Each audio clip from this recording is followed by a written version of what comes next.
Hello, this is Dr. Hopwood. I'd like to speak a little bit today about business combinations. First, let me say this is going to be a very brief summary of business combinations. It will be impossible to go into all the details, and that's not my idea. But after I finish today, you should have a basic understanding of the major issues and what's going on. First thing is, the primary thing we worry about with business combinations is whether we do a pooling of interest or whether we do an acquisition or purchase approach. There's two different things. The pooling of interest is when two companies come together and they form a single company and they merge everything together, and that approach is like they were together all along. And a purchase never takes place. The purchase method, on the other hand, assumes that one company buys the other company.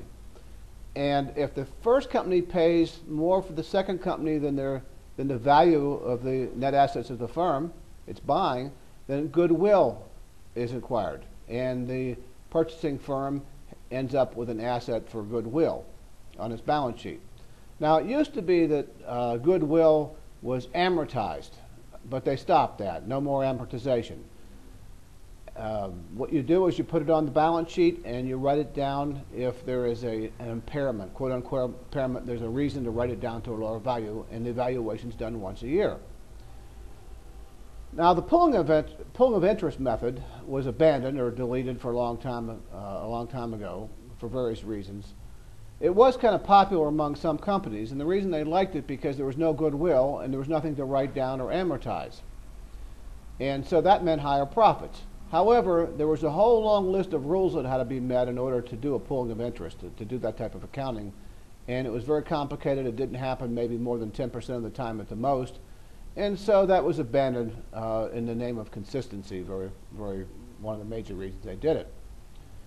So now we have the acquisition or purchase method. Both names have used. The acquisition is the newer, more official name.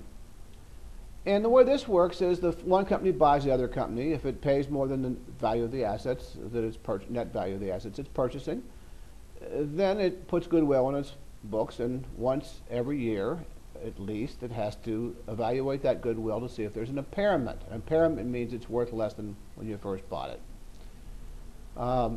The impairment rules are a little bit complicated, not terribly, but it's really a two-step process. And that's discussed in the Cheddar and Jenny text, and I won't go into the details of how to do the impairment process, but basically it's a two-pronged test to see if you need to write down the goodwill. Now, aside from that, how do we actually do the acquisitions, and how do we handle that?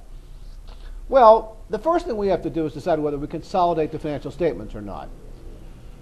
You can only consolidate, I say can, you only can or you only actually do consolidate the financial statements of the two companies, the two affiliate companies, typically a parent and a subsidiary is the language we use. We consolidate them if the parent company has sufficient degree of control of the subsidiary company. Obviously, if you go out and buy one share of Microsoft with your company, you can't consolidate your financial statements with Microsoft just because you bought one share. So we have some rules about when you consolidate, and if you don't consolidate, you put the purchase on your balance sheet like it's an investment. So that's relatively straightforward. However, if you actually have sufficient degree of control as defined by the rules, which you can read in the text, if you have sufficient degree of control, then what you do is consolidate the financial statements with this goodwill involved, of course. Now, the consolidation of financial statements conceptually is a very simple thing. The first thing you should know is that at the time of acquisitions, we write up the assets of the liabilities of the company being acquired, of the subsidiary. They're written up to market value, and they're recorded that way. The second thing is, when we actually consolidate them, we eliminate transactions that occur between companies. For example, if Company A sells products to Company B, Company A doesn't have any revenues anymore for that. Those are taken out. And Company B doesn't have any purchase cost or expense associated with the purchases of those products. And the reason is because Company A and B are treated as a single company. And given they're a single company, any transactions between the companies are quote-unquote eliminated. This means that liabilities between one company and the corresponding receivable are eliminated from the financial statements when we combine them, and similar with revenues and expenses.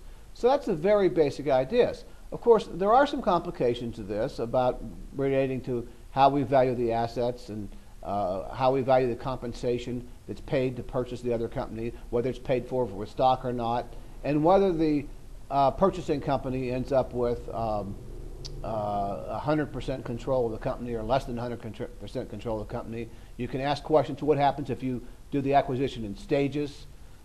It doesn't matter if you do it in stages. Once they get control, it's like they just bought the whole thing right then. So that's how that works. And this is the basic idea behind combination accounting. I could go into citing the FASB pronouncements, financial standards, or the International Accounting Board standards in this. That's not the main point. The idea here is not to learn all the detailed rules of how it's done according to the particular standards, but just to learn the basic idea of what combination accounting is about and what the major issues are. And the things that I've just pointed to you today, those are the major issues to consider first before you go into the details.